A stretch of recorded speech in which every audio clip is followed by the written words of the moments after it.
Pour faire sa contre-enquête, Jean-Louis Vincent, commissaire de police à la retraite, a épluché le dossier de l'affaire Ranucci et le traitement médiatique de l'époque.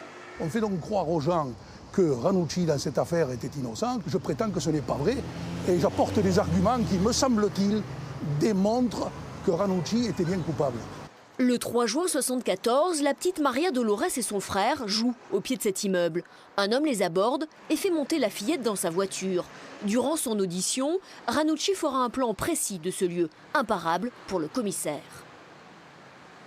Là, vous avez le contour de l'immeuble. Nous nous trouvons en ce moment ici. Le véhicule de Ranucci est dessiné ici et, point très important, ce muret sur lequel là je me trouve, enfin où j'ai posé le livre, ce muret n'a pas été inventé par quelqu'un, je veux dire, c'est Ranucci qui l'a dessiné. Il a bien fallu qu'il soit là pour pouvoir le reporter sur son plan. Il a bien fallu qu'il vienne ici. Christian Ranucci emprunte ensuite avec la fillette l'ancienne nationale 8 bis. Il dit même qu'en chemin, il s'est arrêté un petit moment avec elle. Et puis il est arrivé comme ça plus haut, au carrefour de la Pomme. C'est là qu'en grillant un stop, Christian Ranucci a un accident. Il s'échappe, mais il est poursuivi par des témoins qui le voient, quelques centaines de mètres plus loin, grimper dans la forêt. Ils ont bien déclaré qu'ils avaient vu Ranucci tirer un enfant. Ils n'ont pas précisé si c'était un garçon ou une fille. Tirer un enfant et monter dans la colline. Et c'est à cet emplacement-là que 2 jours après, qu'on découvre le cadavre de Maria Dolores.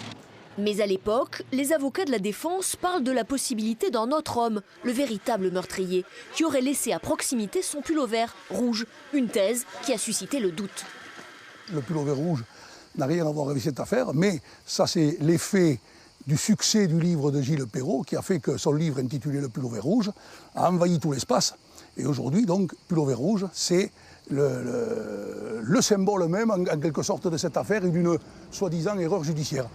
Le 6 juin 1974, Ranucci est conduit à l'évêché à Marseille. Sur place, il avoue et explique même où est cachée l'arme du crime.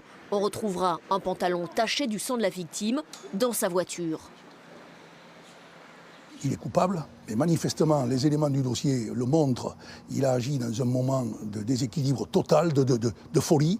Et il y avait donc largement de la place pour des circonstances atténuantes qui auraient dû faire qu'il aurait normalement dû échapper, me semble-t-il, à la guillotine. Le 28 juillet 1976, Ranucci est exécuté. C'est l'un des derniers condamnés à mort en France.